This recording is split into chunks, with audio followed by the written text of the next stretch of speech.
교육활동 보호 퀴즈를 시작하겠습니다. 정답을 맞히는 게 중요한 게 아니라요. 함께 풀고 이야기 나누면서 경각심도 갖고 잘못된 행동을 하지 않도록 조심해야겠다는 그런 개념을 형성하기 위한 활동입니다. 아래 관련 문제들에 나온 행동들은 어떤 사람한테도 하지 말아야겠지만 특히 우리를 가르쳐 주시는 선생님들께 함부로 하면 더 많은 학생들까지 피해를 받게 되므로 더욱 주의해야 합니다. 먼저 문제를 풀고 충분히 생각해 보시고요. 다 풀었다고 생각하고 이제 강의를 진행해 보겠습니다. 첫 번째 문제 너무 쉽죠? 정답은 5일 것인데 굳이 왜 이런 문제를 넣었냐면요. 쉽고 당연한 말 같지만 쉽게 잊고 함부로 행동하기 쉬운 부분이죠. 이 활동은 학생들을 처벌하기 위한 게 아니라 민주법치 국가 구성원으로서 올바르게 배우고 성장할 수 있는 환경을 만들기 위한 것임을 명심해야겠습니다. 자, 본격적으로 2번부터 갈게요. 학생이 친구를 괴롭히면 학교폭력위원회, 선생님을 괴롭히면 교권보호위원회나 선도위원회에 올라갈 수 있습니다. 학교에서 징계받거나 경찰에 신고돼서 재판도 받을 수 있고 소년법에 따른 처분뿐만 아니라 심하면 벌금이나 소년교도소에서 징역형까지 받을 수 있습니다. 정답은 O고요. 이런 일이 발생하면 안 되겠죠. 특히 여러분들 어려서 처벌을 안 받을 거라고 생각하지만 심한 경우에 이런 행동이 쌓인 경우에는 전과자가 될 수도 있고 전자발찌 착용자가 되기도 쉽습니다. 그러니까 앞으로 있는 행동들을 조심해야 되겠습니다. 더 자세히 살펴볼게요. 교육활동 침해 사건을 일으켜도 반항만 하면서 조용히 버티면 넘어갈까요? 넘어가지 않습니다.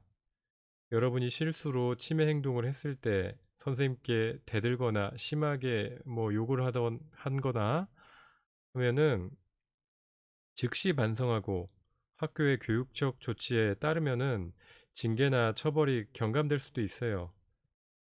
학교에서 충분히 지도할 수가 없다고 판단되면은 어떻게 될까요? 여러분이 학교의 지도를 따를 수 없다.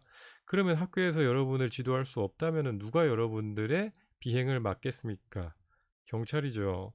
경찰에 신고되거나 하면은 재판에 갈 수도 있고 그러면은 여러분들은 수사 기록에 남고 범죄 전과 기록까지도 남게 될 수가 있어요. 그러지 않길 바라면서 이런 퀴즈를 넣은 것이죠. 여러분을 처벌하고 싶으니까 조심해라 겁주려고 하는 게 절대 아닙니다. 이런 일이 벌어지지 않길 바라고요. 예를 들어서 밀거나 때리려는 흉내만 내도 폭행죄로 처벌받을 수 있을까요? 폭행이라는 게 꼭 주먹이나 무기로 때린 것뿐만 아니라 난폭한 행동은 모두 다 폭행입니다. 그러니까 여기서 정답은 5죠. 아까는 X였고 이번엔 5입니다. 그러니까 남이 싫어할 만한 행동은 하지 말아야 되겠습니다. 행동이라는 게 몸으로 하는 것뿐만 아니라 이렇게 나쁜 소문 내겠다고 하거나 밤길 조심하세요 라는 거 실제로 내가 어떻게 할 생각은 없었다고 해서 벌을 받지 않을까요? 이런 것들은 협박죄라고 해서 이제 정답은 X고 3년 이하의 징역, 500만 원 이하의 벌금에 해당하는 굉장히 심각한 범죄입니다. 협박이라고 하죠. 그의 죄가 붙습니다. 자, 그러면은 남이 한 행동 중에 기분 나빴던 것들을 인터넷이나 SNS에 올렸다.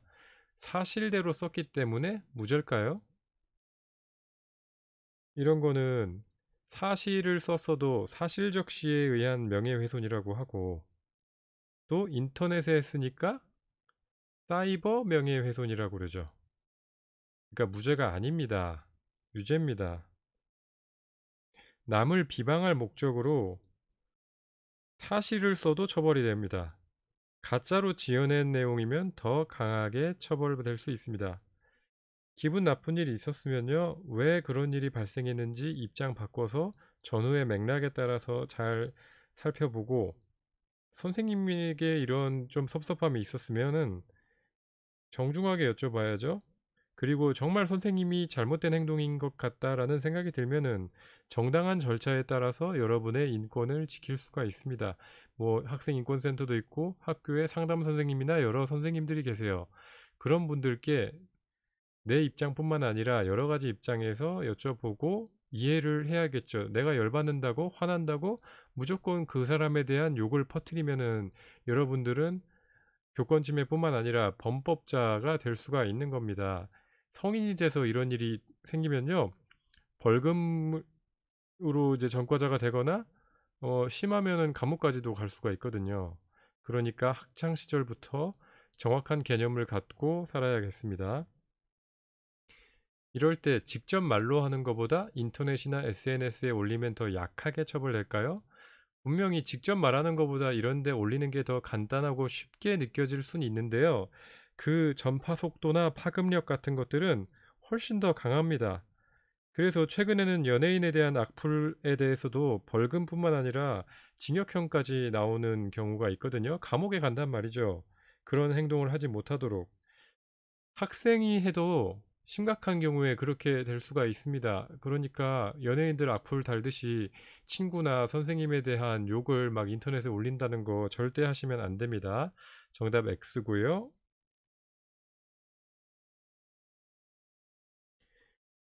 자, 여럿이 보는 앞에서 친구를 놀리면 학교 폭력이죠.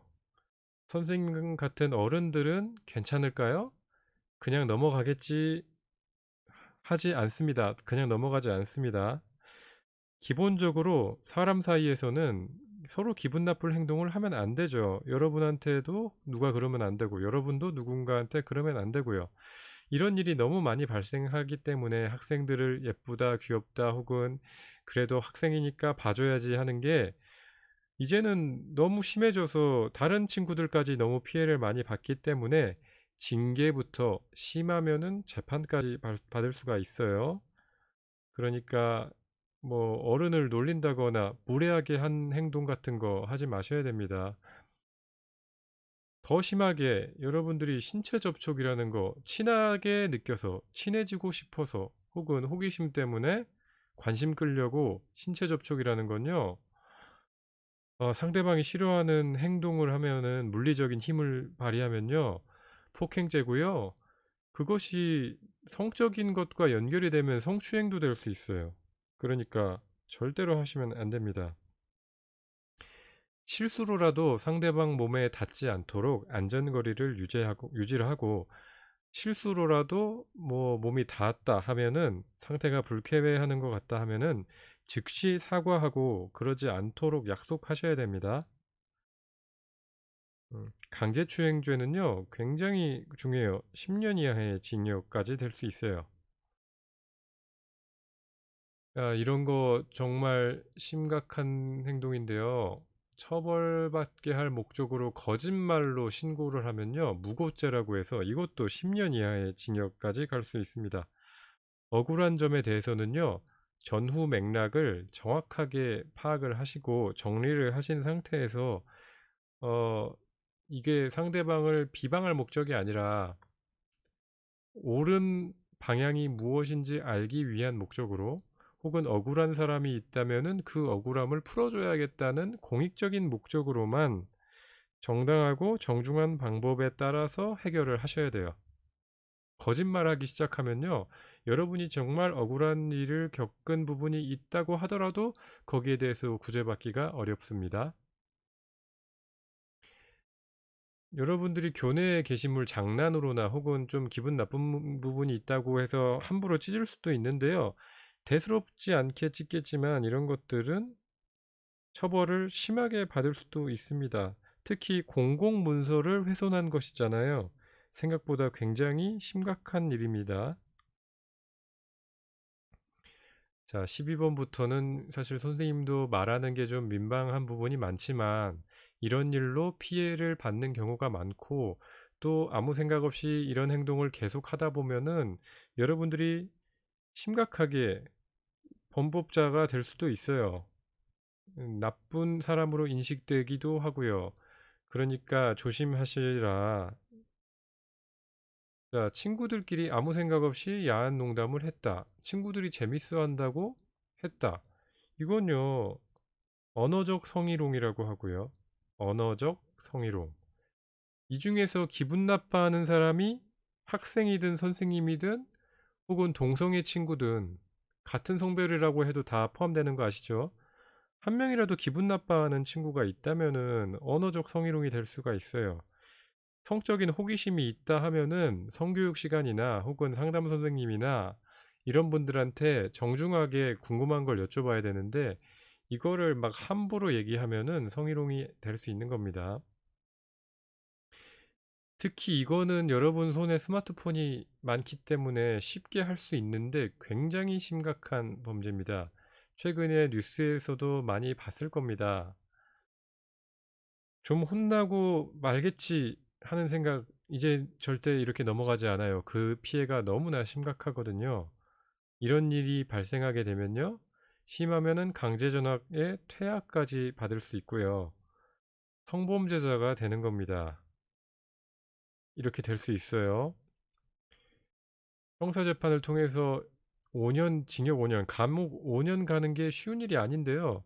요즘은 여기에 대한 처벌이 점점 더 강해지고 있습니다. 그러니까 장난으로라도 남의 신체 부위 몰래 찍으면요. 초상권 침해부터 성범죄자까지 될 수가 있습니다. 보여달라고만 했으면 괜찮을까요?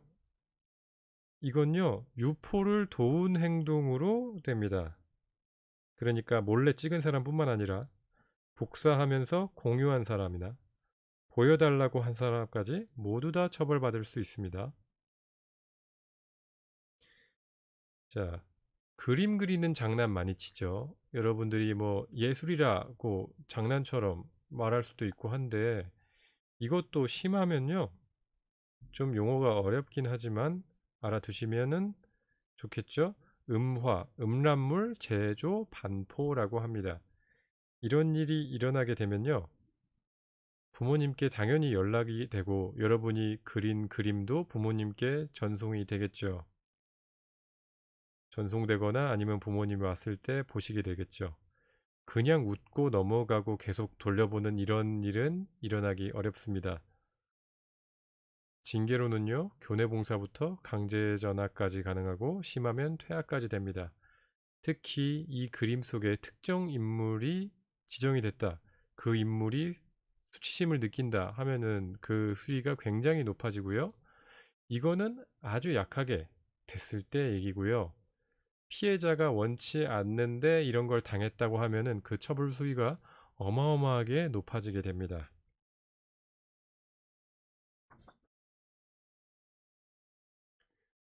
특히 이런 장난을 치는 친구들이 있을 수 있어요. 반 안에서 아니면은 학교 근처에서도 이런 사람이 나타나 가지고 생길 수가 있는데 그럴 때는 빨리 신고를 하시라. 그리고 절대로 여러분들이 장난으로라도 이런 행동을 흉내내거나 따라 하지 마십시오. 공연 음란죄라고 해서요. 이것도 감옥에 갈 수 있는 범죄입니다. 관심 끌려고 이런 행동을 할 수 있어요. 어, 나는 이런 행동을 할 수 있다 과시한다거나 친구들이 웃거나 한다는 거 좋아서 할 수 있는데 성공적이지 못할 겁니다. 작게는 시각적 성희롱으로 이것도 위원회에 올라가게 되고요. 부모님께도 당연히 연락이 갈 수 있습니다. 친구들이든 아무리 친해도 이런 장난은 함부로 치는 게 아닙니다. X고요. 동성끼리도 상대방이 성적인 수치심을 느꼈다, 원치 않았다 하면은 성범죄가 될 수 있습니다. 1년에 몇 번씩 보게 되죠? 이런 일이 그냥 화가 나서 그거를 참지 못해서 주먹을 깨면서 주먹으로 유리창 깨고 그럼 누구 손해입니까? 여러분을 무서워할 것 같죠? 아닙니다. 여러분은 우스워지는 겁니다. 저 사람은 자기 감정을 제대로 통제하지 못하는구나 이런 사람으로 인식이 되게 되겠죠. 수리비용 당연히 물어내고요. 누가 다쳐요? 여러분 다치는데 잘못하면 주위에 있는 친구도 다칠 수 있어요. 그러면 치료비도 대줘야 될 수 있고요. 공용물 손괴 혹은 교육활동 방해로 징계까지 받을 수가 있습니다. 흔히 일어날 수 있는 일인데 선생님께 혼이 나요? 화가 납니다. 가슴이 두근거려요? 이럴 때 어떻게 할까요? 물론 너무 흥분되면 이런 생각이 안 나겠지만 그래도 조금이라도 여러분들 이성을 찾고 내가 잘못한 부분은 무엇일지 혹은 마음을 가라앉히고 침착하게 바른 자세로 고개를 숙이고 잘 들어보고 그 다음에 선생님도 나도 마음이 안정되어 있다 싶을 때 말씀드리는 게 낫죠. 내가 억울하다고 큰 소리로 따지면은 오히려 상황이 악화되기가 쉽습니다. 선생님께 꾸중을 들었다. 그 다음엔 어떻게 해야 될까요? 장난치거나 욕하거나 침뱉거나 막 발로 차거나 하면요. 여러분들의 잘못이 더 크게 부각될 수 있습니다. 여러분이 잘못한 부분들이 있기 때문에 조금이라도 있기 때문에 거기에 대해서는 여러분이 죄송해하고 조심해 하겠다고 말씀을 드리되요. 억울한 부분이 있으면은 그것은 마음이 가라앉은 다음에 잘 정리를 해놨다가 그 선생님께 정중하게 엽죽거나 아니면 학교에 상담 선생님도 계시고 다른 선생님들도 계시니까 자기 입장에서만 말고 선생님 입장에서는 어땠을지 잘 생각하면서 억울한 마음도 해소하고 앞으로도 학교 생활 잘 할 수 있도록 했으면 좋겠습니다. 지금까지 잘 들어주셔서 감사합니다.